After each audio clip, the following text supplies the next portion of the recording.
Dan bahkan teori-teori konspirasi tentang Richard Nixon ini sudah tidak terhitung jumlahnya, geng. Dalam pengakuannya, Richard Nixon ini mengatakan kalau dia menjalani hidup dengan penuh rasa paranoid. Yo, geng! Tekan tombol subscribe, geng. Hey yo, what's good? Welcome back to Kamar Jerry.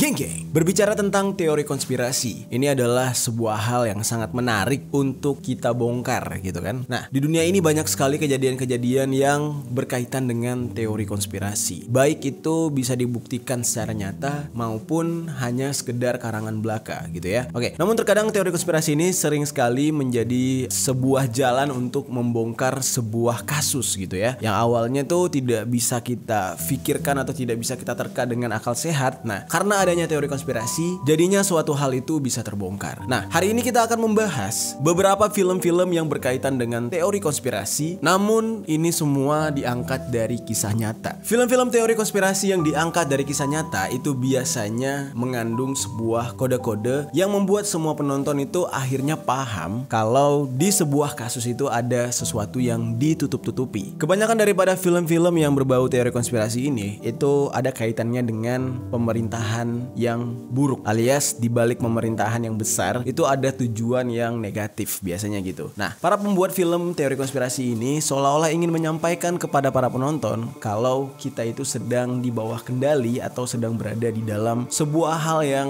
akan menghancurkan kita. Nah, sering sekali film-film teori konspirasi itu berbicara tentang bisnis, pemerintahan, atau sebuah organisasi yang mengontrol orang-orang banyak gitu kan. Nah, dengan kata lain ini merupakan sebuah kejahatan yang terselubung. Oke, kita sudah merangkum beberapa film konspirasi yang diangkat dari kisah nyata nih, geng. Langsung aja yang pertama, The Conspirator.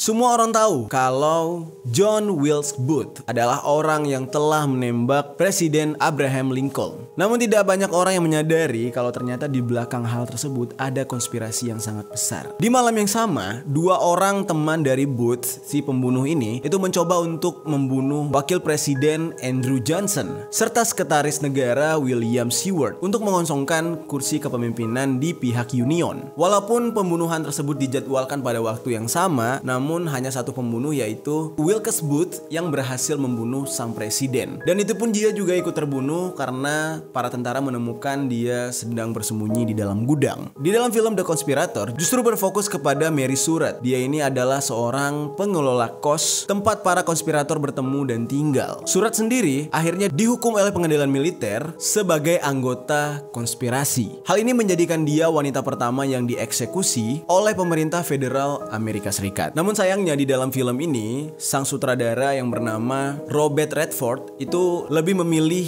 dramanya dibanding akurasi sejarah dari si filmnya ini. Jadi dia tidak mengangkat cerita yang sebenarnya, lebih berfokus kepada mendramatisir film gitu ya. Jadi walaupun The Conspirator ini banyak mengandung konspirasinya, namun sayangnya banyak juga cerita yang sebenarnya yang disamarkan. Jadi tidak terlalu fokus pada kejadian nyatanya, geng.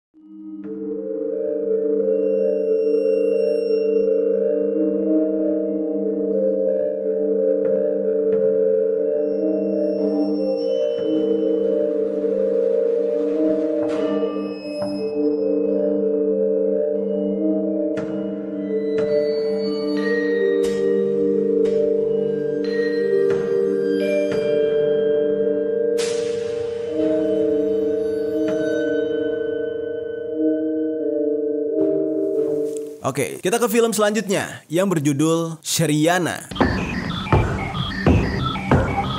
Berbicara tentang teori konspirasi, hal ini selalu berkembang setiap kali uang dan kekuasaan terlibat di dalamnya. Oleh sebab itu, beberapa industri atau perusahaan-perusahaan besar adalah tokoh di balik teori-teori konspirasi yang ada. Kita ambil contoh industri perminyakan gitu ya. Tidak ada satupun film yang menggambarkan dan membahas tentang raja minyak yang terlihat ramah dan baik atau bahkan peduli dengan lingkungan. Nah, kebanyakan ya kalau kita perhatikan film-film yang berbau dengan kekayaan dari raja minyak itu lebih kepada kegelapan keglamoran, kemewahan, dan kekejaman bahkan. Bisa dikatakan ini adalah bisnis yang berlumuran darah gitu ya. Ya karena memang bisnis minyak itu adalah sebuah bisnis yang cuan banget gitu kan. Begitu juga dengan film Syriana, adalah sebuah film geopolitik yang disutradarai oleh George Clooney. Film ini didasarkan atas kejadian nyata cerita dari seorang pensiunan agen CIA. Film ini sendiri berfokusnya kepada penelitian pengaruh global dalam industri perminyakan. Di saat pembuatan film ini, para penulis naskah sempat mewawancarai atau meminta informasi dari para eksekutif perusahaan minyak terkemuka untuk bahan daripada alur cerita film ini. Jadi untuk menulis skrip film ini benar-benar harus berjumpa dengan orang-orang kaya dari industri minyak tersebut. Nah, namun dengan perjanjian setiap nama yang ada di film tersebut harus diganti atau disamarkan. Syriana ini adalah sebuah proyek film yang sangat ambisius. Bahkan film ini disyuting atau diambil gambarnya di 5 negara yang berbeda. Dan juga film ini menampilkan 3 alur cerita film yang saling berpotongan. Nah, di dalam film ini para pelaku-pelakunya itu mencakup eksekutif minyak, pembunuh bayaran dari CIA, dan sangat banyak pekerja migran alias ya ini semacam perbudakan gitu, serta pertempuran untuk menguasai ladang minyak dan bahkan adanya suap menyuap di sana dan korupsi serta pembunuhan. Nah, jadi film ini bisa dikatakan sebuah film konspirasi yang sebenarnya ini adalah rahasia umum. Karena di negara-negara besar sana yang namanya ladang minyak itu pasti diperebutkan walau harus bertumpah darah gitu ya, geng. Nah, kita ke film selanjutnya yang berjudul Nixon.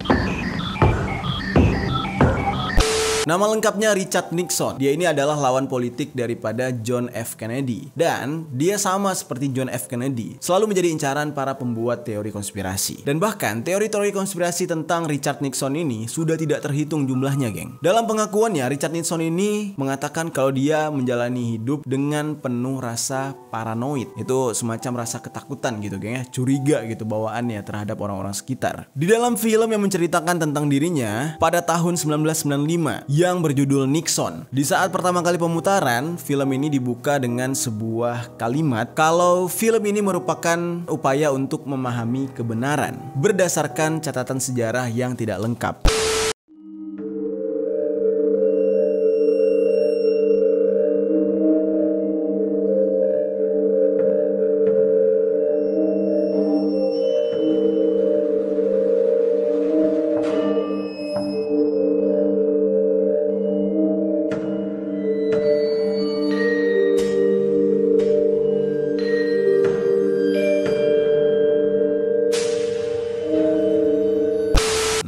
Lebih kayak gitu ya di awal film ini. Nah, pemeran Nixon sendiri ini diperankan oleh Anthony Hopkins. Dia digambarkan sebagai seorang pria yang brilian dan perlahan-lahan menyerah kepada delusinya sendiri. Nah, rasa paranoid yang dia alami ini itu justru dia dapatkan karena ulahnya sendiri ketika masa-masa ingin mencapai sebuah jabatan. Nah, hal inilah yang mendorong mental dia itu selalu curiga kepada setiap orang dan dia itu selalu merasa banyak orang yang ingin menentang dia serta ingin menghabisi atau dengan kata lain membunuh dia. Nah, jadi ini benar-benar diangkat dari kisah nyata Richard Nixon selama hidup. Nah, film yang menggambarkan kehidupan Richard Nixon ini berjudul Nixon itu justru mendapatkan nominasi Oscar yang dimana salah satunya dalam kategori Best Actor untuk Anthony Hopkins. Nah, jadi memang film ini diangkat dari kisah nyata dan secara penggarapannya itu sangat bagus, geng. Kita lanjut ke film selanjutnya, The Constant Gardener. Seseorang yang bernama John Le Carre ini memang terkenal karena novel mata-matanya dia. Namun ketika dia menulis The Constant Gardener ini, dia justru memalingkan fokusnya ke arah farmasi. Ketika dia membahas tentang industri farmasi ini, dia hanya ingin membuktikan kalau industri tersebut sama jahat dan brutalnya seperti organisasi rahasia manapun yang ada di dunia. Jadi dia pengen membuktikan kalau dunia medis, terutama farmasi ini alias obat-obatan gitu ya, itu adalah dunia yang jahat sebenarnya. Nah, novel ini diadaptasi menjadi sebuah film dan dibintangi oleh Ralph Fiennes pada tahun 2005. Di sini Fiennes memerankan seorang diplomat Inggris yang ingin memecahkan sebuah kasus tentang pembunuhan istrinya. Di mana istrinya ini orang yang telah menyelidiki sebuah perusahaan obat yang telah melakukan uji coba terhadap wanita-wanita miskin yang ada di Afrika. Jadi semacam menjadi kelinci percobaan gitu ya, wanita-wanita yang ada di Afrika tersebut. Nah, walaupun film ini sebenarnya tidak menjadi sebuah referensi atau tuduhan pada skandal-skandal tersebut tertentu. Namun di dalam film ini bisa kita lihat kalau banyak sekali wanita-wanita miskin Afrika yang menjadi korban uji coba obat, termasuk korban uji coba obat HIV. Sebenarnya plot dari film ini itu mirip-mirip dengan plot film dari Dark Waters, yang dimana di sini sama-sama menyoroti sebuah kepalsuan dari sebuah perusahaan kimia internasional yang mana membuang limbah bahan kimia dengan cara yang tidak baik alias ceroboh dan tidak pernah memikirkan lingkungan. Jadi konspirasinya itu ya ibaratkan sebuah perusahaan yang curang gitu ya, geng. Kita ke film selanjutnya nih, geng. The Insider. Film ini adalah garapan dari Michael Mann pada tahun 1999. The Insider menceritakan tentang seorang pelapor yang terkena paparan industri tembakau. Nah, sosok daripada pelapor ini diperankan oleh Russell Crowe dan Jeffrey Wigan. Sementara ada aktor lain yaitu Al Pacino, itu berperan sebagai seorang yang mendokumentasikan atau membuat dokumenter tentang kisah ini. Jadi dia yang merekam kisah tersebut. Jeffrey Wigan adalah seorang pekerja di industri rokok yang mengontrol kadar kimia serta meneliti produksi rokok yang rendah akan kadar tembakaunya. Dia mengklaim bahwa untuk sementara perusahaan mengurangi jumlah nikotin, tapi justru mereka menambah unsur kimia lain seperti amonia untuk menggantikan nikotin. Jadi nikotin yang sebenarnya dikurangi hanya memakai bahan kimia yang lain untuk meningkatkan efek dari nikotin tersebut. Sebagai hasil investigasinya, Jeffrey Wigan ini justru mendapatkan pengancaman dari atasan perusahaannya dan bahkan akan dibunuh. Ketika film ini muncul, film ini diterima dengan sangat baik oleh para kritikus film dan bahkan film ini dinominasikan ke 7 Academy Awards sekaligus. Jadi keren banget memang film ini. Sekarang kita ke film selanjutnya yang berjudul The Big Short. Film The Big Short ini bercerita tentang sistem yang digunakan oleh Bank Dunia, di mana di dalam film ini menceritakan tentang bagaimana liciknya pihak bankir dunia untuk mengatur sistem keuangan sedemikian rupa dengan tujuan membangkrutkan beberapa negara. Di dalam film The Big Short ini, mereka berhasil menjelaskan bagaimana cara bekerja hipotek subprime dan bagaimana semua orang di dalam perbankan tahu bagaimana kebusukan sistem bank itu, namun mereka semuanya pura-pura tidak tahu atau memilih untuk tidak memperdulikan hal tersebut. Jadi mereka ya fokus saja kerja untuk menghasilkan uang gitu. Film ini memenangkan beberapa penghargaan dan nominasi 5 Oscar, dan mereka berhasil memenangkan satu kategori dalam Oscar, yaitu untuk skenario film terbaik, geng. Keren banget ya. Kita ke film selanjutnya nih, geng, yang berjudul The Manchurian Candidate. Perang dingin pada tahun 1950-an telah menciptakan atmosfer saling curiga di dalam hubungan internasional setiap negara, di mana dalam hal ini setiap organisasi mata-mata milik masing-masing negara akhirnya harus dikirim ke negara-negara lain untuk menjalankan tugas sebagai mata-mata. Nah, di dalam film The Manchurian ini diceritakan dengan jelas bagaimana suasana politik di saat para mata-mata saling memata-matai negara-negara luar. Film ini dirilis pada tahun 1962, disutradarai oleh John Frankenheimer. Film ini sendiri dibintangi oleh Frank Sinatra dan Lawrence Harvey. Mereka berperang sebagai tentara yang ditangkap dalam perang Korea, dan mereka di saat itu menjadi sasaran pencucian otak melalui hipnotis. Di saat Harvey berhasil kembali kepada keluarganya, Sinatra di saat itu mulai memimpikan hal-hal yang aneh, kayak halu gitu loh, geng. Dan di saat itu dia menyadari kalau dia telah ditanamkan ingatan palsu. Di saat itu juga Sinatra khawatir kalau Harvey juga sudah dikendalikan otaknya dan sudah dijadikan sebagai seorang pembunuh, yang mana dia sedang dimanipulasi untuk rencana penembakan calon presiden. Nah, di film The Manchurian Candidate ini sangat menggambarkan bagaimana situasi yang tidak menyenangkan atau tidak nyaman gitu ya, dan tidak adanya kepercayaan terhadap organisasi rahasia milik pemerintah. Nah, di dalam film ini juga menggambarkan bagaimana pemerintah asing bisa memberikan pengaruh atau ikut campur urusan yang ada di negara lain dengan menyebarkan informasi-informasi palsu. Oke, kita langsung ke film selanjutnya yang berjudul JFK atau JFK.